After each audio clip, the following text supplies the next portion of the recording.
Hi everyone, this is Ricky Spencer and welcome to another Sociology of Media Voices series.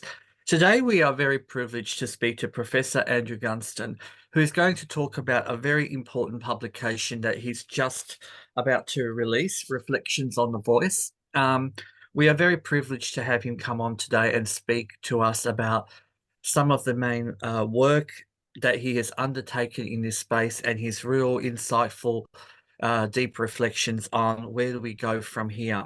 So just as a little briefing to everybody, who is Professor Andrew Gunstone. He joined Federation Uni in October 2022 as the inaugural Associate Deputy Vice-Chancellor of Reconciliation. He leads the Reconciliation Action Plan and all reconciliation action matters across the university, including the National Centre for Reconciliation, Truth, Justice, which he established in February 2023. Andrew is an international expert in academic, industry, and community engagements and understandings of reconciliation. He has written over 150 publications, including 9 books, obtained many research and industry grants, and regularly provides expert advice to industry, community, corporates, universities, governments, NGOs, and non-for-profits. Andrew is the co-chair board of directors of Reconciliation Victoria, the peak statewide body leading reconciliation, founding editor of the Journal of the Australian Indigenous Studies, a leading international journal he established in 1998. Co-convenor of the National University RAP network and sits on several national and regional reconciliation committees. Dr. Andrew is wonderful, and I had to read that out because, all that it deserves the credit where it is due, of course. So thank you so much for coming on today. Thanks very much, Ricky. Delighted to be here, and I'd like to acknowledge country where we all are and acknowledge the Wurundjeri peoples of the Kulin Nation where I'm speaking from today. Thank you for your invitation. Thank you. And likewise, I'm coming from the lands of the Wurundjeri people. Now, what I'd like to start with a very important question about this incredible book. What inspires you to reflect on the voice to Parliament and reconciliation? Well, I think we talked about this last year, Ricky, about the work that Federation University, Reconciliation Victoria, myself, and many others around the country were doing in the campaign. So I was very involved in the campaign. I think I spoke at about 60 events or 60 or 70 events last year. The university did a comprehensive voice resource webpage. We did a special issue of the Journal for Australian Indigenous Issues on the voice. So I did a lot of work. And during that campaign, I started to write down some reflections on how I was thinking about aspects of the campaign, talked a bit about the hope that I had, because during the campaign, everywhere that many of us spoke at, people were very engaged and wanted to learn more about the referendum. So I started to jot down some reflections about those areas, about the work that we're doing with multicultural communities.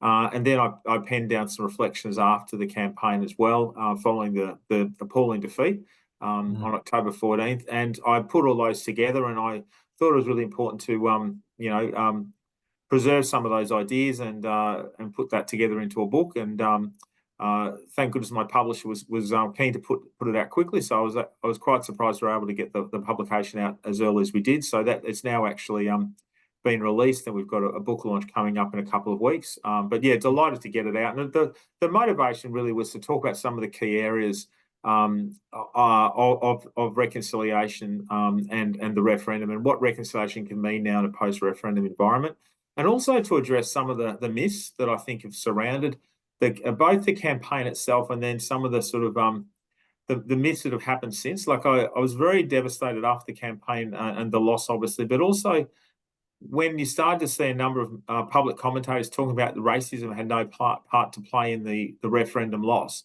And not only were the right-wing media saying this, but some quite progressive media commentators said this as well, and that's just complete nonsense. For any of us who were involved in the campaign, racism was a major factor why the referendum was defeated. And I saw this both anecdotally through talking with friends. One of my close friends, an Aboriginal elder in his 70s, was actually asked to move when he was sitting on a plane because he was on a plane wearing his voice shirt and got verbally attacked by a couple of young guys in business suits, and the flight attendants moved him to the rear of the plane and then asked him to stay there whilst the others were left after the plane. Of course, it would have been good to make the young guys move rather than my colleague, but that's just one example. I know of Aboriginal organisations report a 50-fold increase in racist comments on their Facebook pages. There was enormous racism, both from individuals and also from the efforts against the campaign itself. And so racism was a key factor in the loss. And I just wanted to put some of my thoughts down to try to explain sort of my views on the campaign and what actually happened and where we go forward as a country in a post-referendum era. Mm. And I think you're sort of starting to answer some of the the responses to my next question, but I'm hoping you can add to it. How do you perceive the current status of First Nations peoples in Australia in 2024? Well, I think, in terms of reconciliation, I think some of the key issues that we were called up last year in the referendum, I talked about racism, but some of the other issues, key area of truth telling. Professor Barry Judd, a good friend of mine, Deputy Vice-Chancellor, Indigenous at University of Melbourne, wrote a wonderful article in the special issue of the Journal that I put together last year, talking about some of the key issues that were being raised in the referendum were great illustration of the poor education system in this country and the lack of truth telling in this country. So some of the absurd comments that were being put forward by some of the no proponents that talking about, well, if the referendum was successful, it would introduce race into the Constitution. Race has already been in the Constitution, has always been in the Constitution since it was created in 1901. Many examples of race are already in there. So just some good examples during the referendum campaign, some of the lies and misinformation during the campaign that came from the no side were illustrations of the need for more improved education in this country, more improvement in addressing truth telling. So truth telling is important. Addressing racism is important. Key issues of Indigenous rights are critical as well. So throughout the book, I talk a lot about some of those key factors that I think are absolutely critical for any genuine reconciliation process. Many people think reconciliation is all about holding hands and singing Kumbaya as people walk off together. And of course, relationships are really important, but there's much more meaningful, substantive issues as well that need to be addressed in a reconciliation process. As I said, truth telling is addressing racism, Indigenous rights, self-determination, addressing practices of whiteness, and a whole range of critical issues that I think were illustrated very clearly in the referendum campaign and the aftermath following the campaign as is lacking in this country. So we don't have a genuine truth-telling process in this country. We don't have reparative justice. We're still waiting for treaties. We're still waiting for sovereignty to be addressed. And so there's a whole range of key issues. I think we're in a really challenging phase in our reconciliation journey at the moment.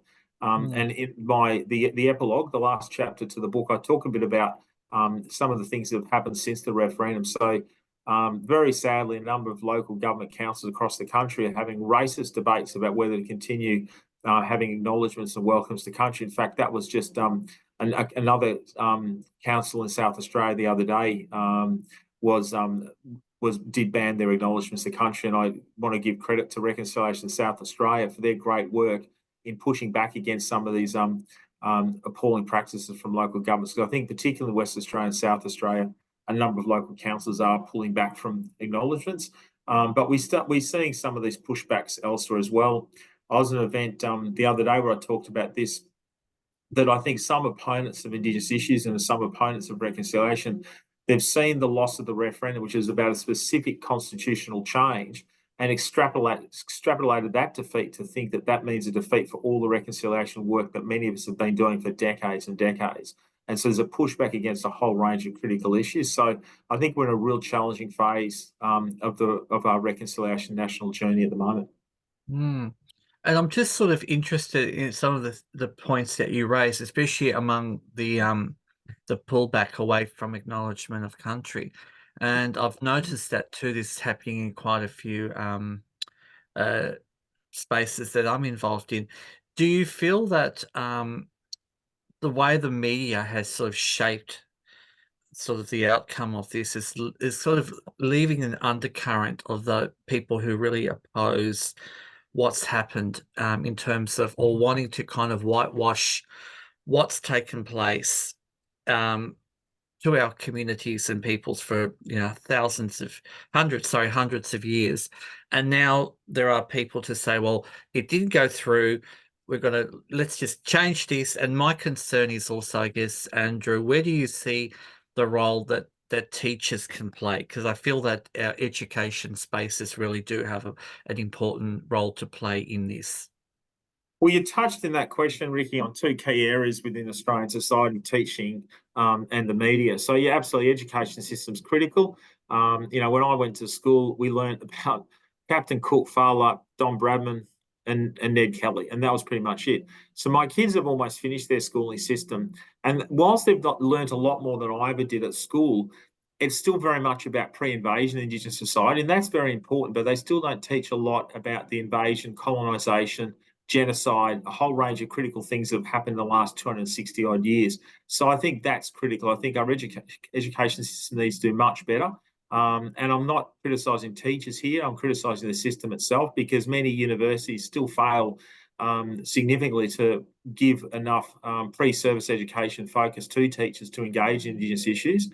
And then the schooling system itself doesn't allow enough time within the curriculum to engage in this process. So I think teaching and education is critical, but so is the media. I thought the media in general last year failed very much to genuinely engage with the debates. It was very much about producing drama and shock. Indigenous media were brilliant. National Indigenous Times were fantastic. They did a number of really important stories. But the mainstream media, I thought, was really lacking in terms of the nuanced debate. The ABC, I think, was so focused on balance, they didn't actually engage properly with some of the key areas. I mean, we need to remember very critically the overwhelming support amongst Indigenous peoples for the referendum. And this was questioned by the No campaign. But one of the most profound results from the referendum showed how strongly Indigenous communities supported the referendum. So in those remote Aboriginal communities in many states and territories in the country, there were overwhelming support for the voice. So there was significant support for the voice, between 80 to 85%. So those opinion polls were correct the whole time. So, but that wasn't engaged properly by the media. We did have some important fact checking that was going on. I know I actually was approached a number of times by fact checkers to report on some misnomers that were being claimed by the No side. I mean, there's some ridiculous claims about we'd have to pay the rent if the referendum was successful, and a ridiculous amount of money that was claimed to being spent on Indigenous affairs, which wasn't.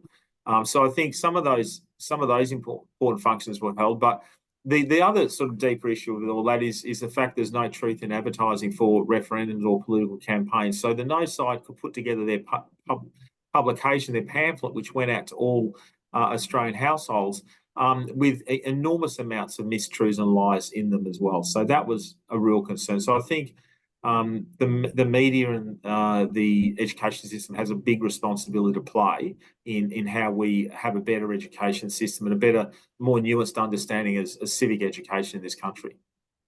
Thank you. And leading on with that, and I think this sort of adds to an important aspect, and that's about allyship.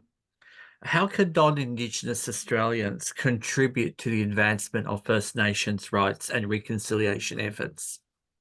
Well, that's a really critical point, because I think that's something that was illustrated again by the failure of the referendum to succeed. I was really disappointed with a number of organisations that had reconciliation action plans, so RAPs, that didn't actually support a First Nations voice to Parliament. So my view was, if an organisation has a RAP, one of the critical elements of a RAP is the recognition of the importance of First Nations voices within that organisation. So by having a RAP, particularly at the leadership levels of Stretch and Elevate, that organisation is signifying they understand the importance of First Nations voice to that organisation. Well, if it's important enough for the organisation, why is it important enough for the Parliament, for the country? So I don't understand the hypocrisy of an organisation having a RAP and then not actually following through. So one of the things I do address in this book is the discussion about what the referendum result means for reconciliation. I understand some have said that this means reconciliation is dead. I disagree with that, but what I do agree with is performative reconciliation is dead. So if all you're doing is wearing a trendy t-shirt and going once a year to morning teas, and that's all you do, well, that's not genuine reconciliation. That's not substantive reconciliation where you're addressing Indigenous rights and power relationships and truth telling. it's performative reconciliation. And so too many RAP organisations and too many allies are not really allies, but they're just doing performative reconciliation. So I think if you're going to be a genuine ally, then you've got to really genuinely stand up against racism, against whiteness, and do the tough yards. And Reconciliation Australia a couple of years ago had their theme for Reconciliation Week is moving from safe to brave. And I completely support that. You have to be brave in what you do.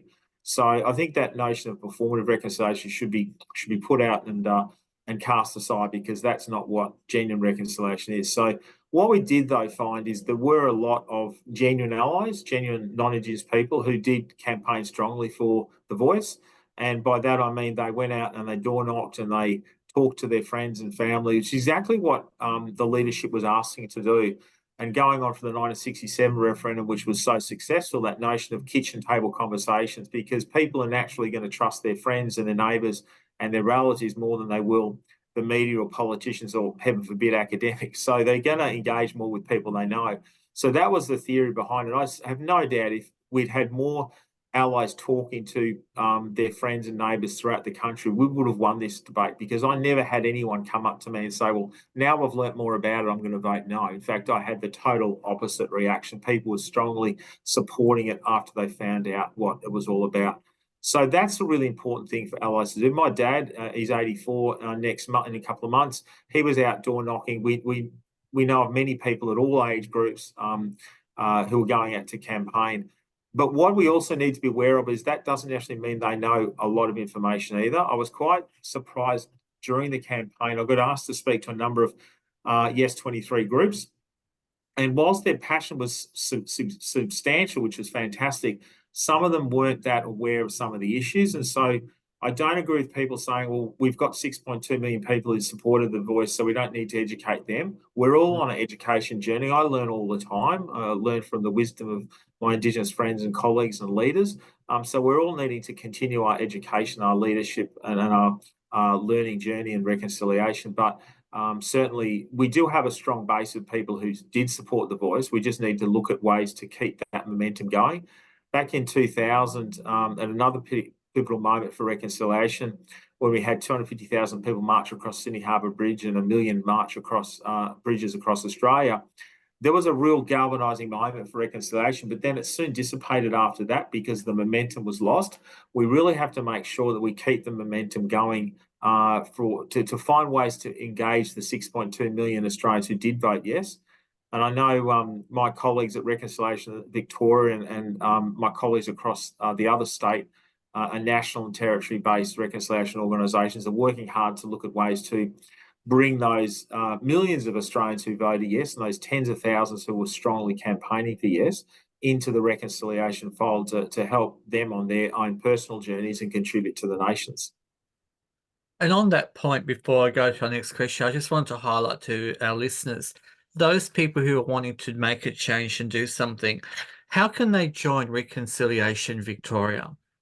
Well, yeah, I mean, thanks for the plug. So certainly, Reconciliation Victoria has 28 local reconciliation groups. So New South Wales also has a lot of local reconciliation groups as well, and they're fantastic. So we have local reconciliation groups in Gippsland all the way out to Horsham, all the way up to Swan Hill in Melbourne as well. So they're doing wonderful work in their local communities, working on really important reconciliation and truth-telling projects. So people can contact Reconciliation Victoria, or if you're listening in other states, every state and territory has its own reconciliation-based organisation, and engage with them at the first step, and you'll be able to reach out, you'll be able to join a local group or contribute to the work of the broader state-based or territory-based organisations. But certainly people are very welcome to join those groups and to learn from people who've been in this space for decades. There's some extraordinary people in this movement that have been there since the 1990s, when reconciliation first became a public policy in Australia.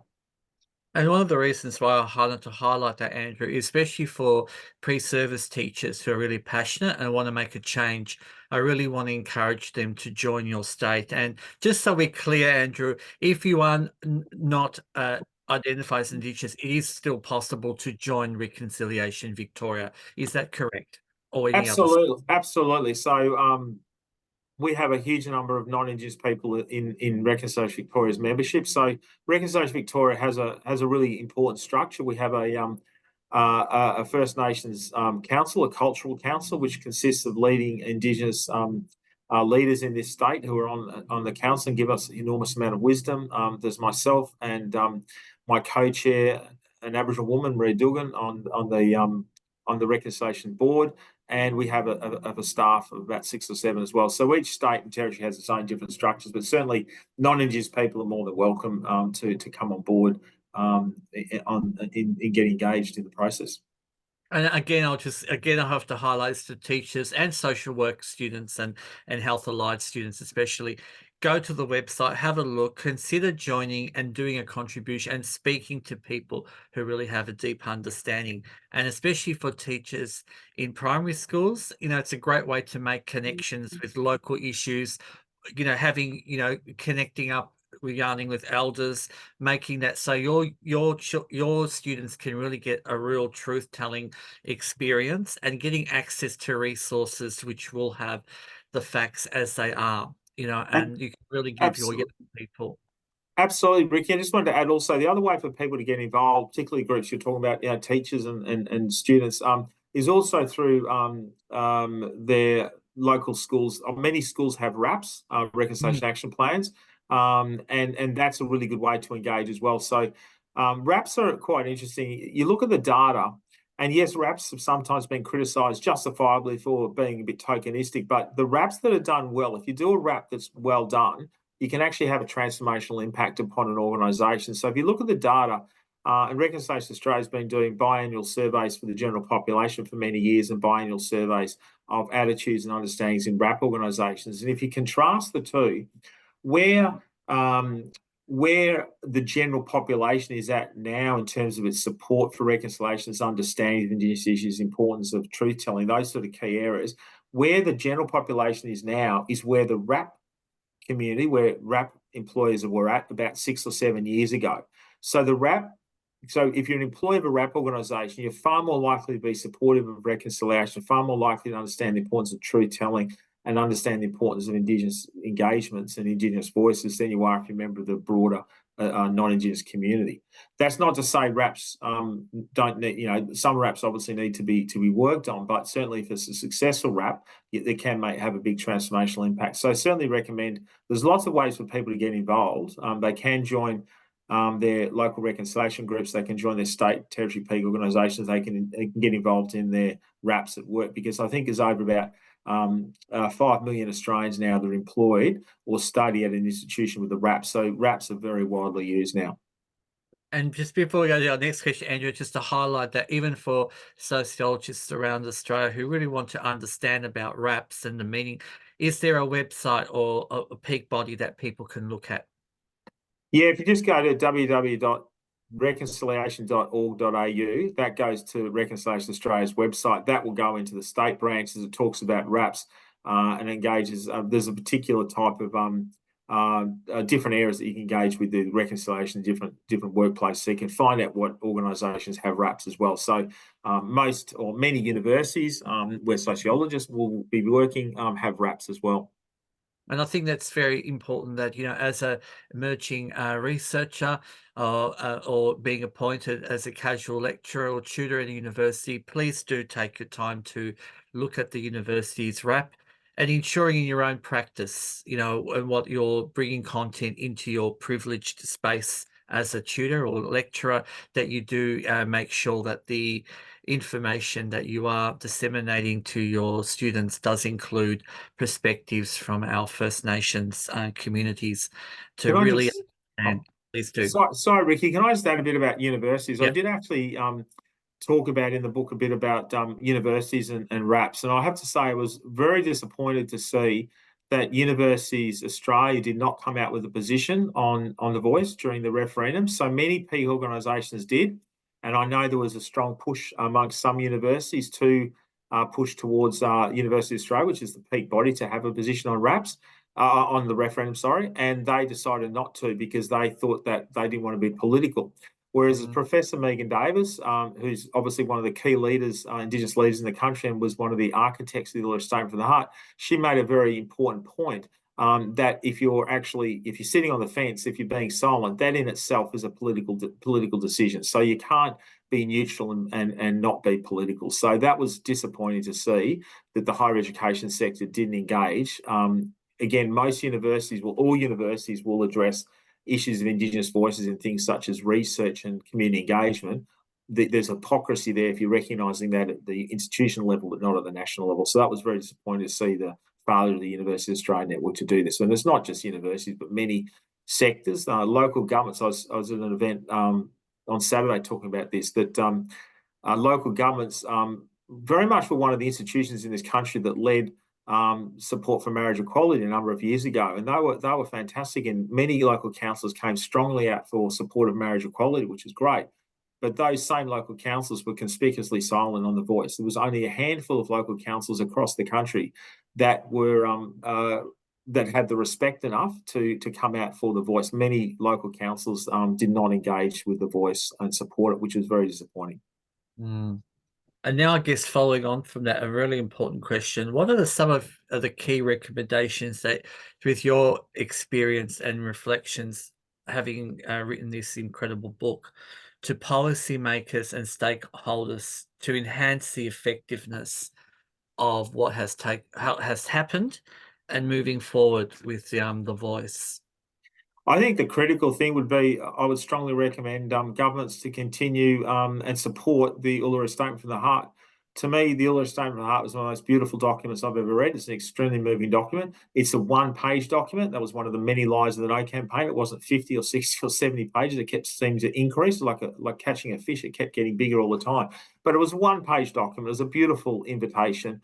And it was the first time in Australian history that a major political statement issued by Indigenous leaders was made to the people of Australia. Most previous statements, such as the Barunga Statement, Bark Petition, were issued to governments or to the British Royals, whereas this one was deliberately issued to the Australian people as an invitation to walk with Aboriginal people in the spirit of reconciliation for voice, treaty and truth. So my strong advice to governments would be to stay the course to support voice, treaty and truth. And one of the really disappointing things since the referendum has been many governments have been running backwards as fast as they could from their previous commitments. So the Albanese government, I thought, was fantastic on their election win in 2022, supported voice, treaty and truth.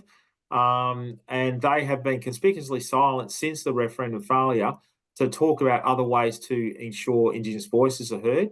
And they haven't committed to continuing to support issues of treaty and truth, which they have previously said they would do. State and territory governments and opposition parties have also been backtracking in New South Wales and Queensland. You've had the opposition parties backing away from looking at treaty and truth.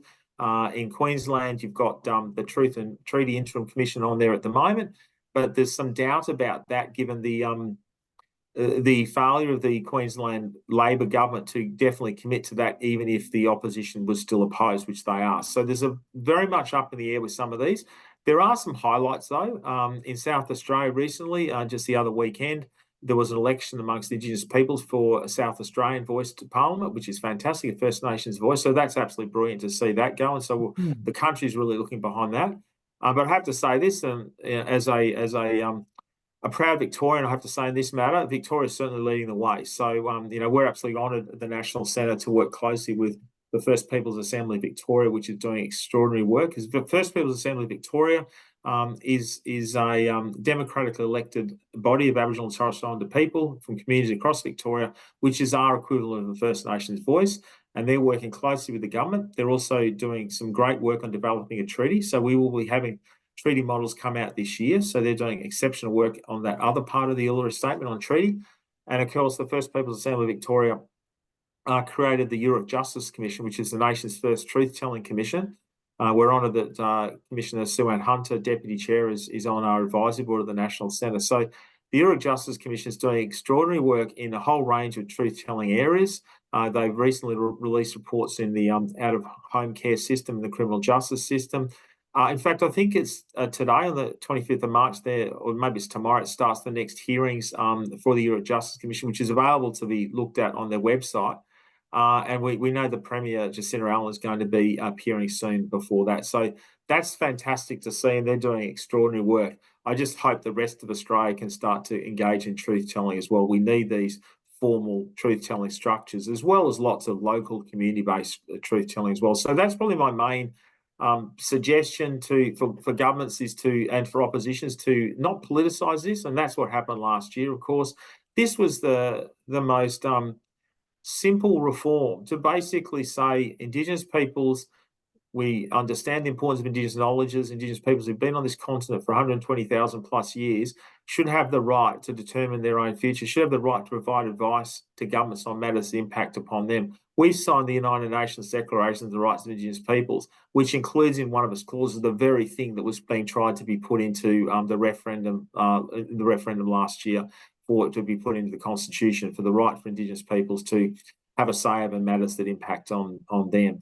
Was such a simple proposal. It was devastating that it was politicised. So we really want to stop, seeing the political football being played between governments, which has happened for many years. And it's important to note, ever since 1967, when the federal government got powers to make laws for Indigenous peoples, both sides of politics have played political footballs for decades. And that's precisely why the referendum came about, was to put this in the Constitution to protect it from governments, because many voices have been put up in the last 5 or 6 decades. Aboriginal and Torres Strait Islander Commission, National Aboriginal Congress, National Aboriginal Consultative Committee, many forms of voices have been put up, and they've all been abolished by governments of one persuasion or the other when they haven't liked their advice. So the idea behind the referendum was to simply put it in the Constitution so it would be immune from the political machinations of the various governments or oppositions of the day. So stop playing political football with Indigenous people's lives would be another key area that the governments and opposition leaders and opposition parties need to listen to. Mm. And in closing, Andrew, how do you see the future of reconciliation of First Nations peoples in Australia, particularly in the light of recent developments? I think we're certainly, as I was saying before, we're in a challenging period. I think we're getting a lot of pushback from conservative elements and people that are, for some reason or another, finding it challenging to hear truth-telling in this country. But I think it's incumbent on all of us non-Indigenous people, all of us non-Indigenous allies, to keep working alongside Indigenous peoples to make sure that we're doing our bit to stand up bravely against racism, against white fragility, against white privilege, and to look at ways to keep pushing the reconciliation agenda forward, because we have no other choice. If we want to live in a society that's genuinely reconciled, we have to continue with the reconciliation movement, and we have to make sure the movement's genuine and addresses Indigenous rights, addresses reparative justice, addresses truth-telling, and addresses racism. Professor Andrew Gunstone, it's been an absolute pleasure speaking with you and hearing about your incredible ideas and the book. And once again, what is the title of the book? Thanks very much, Ricky. Really, real pleasure to be here today. So the book's called Reflections on the Voice, during and after the referendum. And if I could just make a plug, we've got a book launch coming up on the 11th of April at Readings in Carlton for those Victorian listeners. Absolutely honoured that Dr. Jackie Huggins, who's one of Australia's leading reconciliation experts and authorities and has been so for the past 4 decades, really privileged to call her my friend and my mentor. She wrote the foreword to the book, and she's also going to be launching the book at Readings Bookstore. So you can head to Readings events, and the links will be there, and hope people can come to that. And yeah, thanks very much for the opportunity to talk to you today, Ricky. Thank you so much for being here with us today.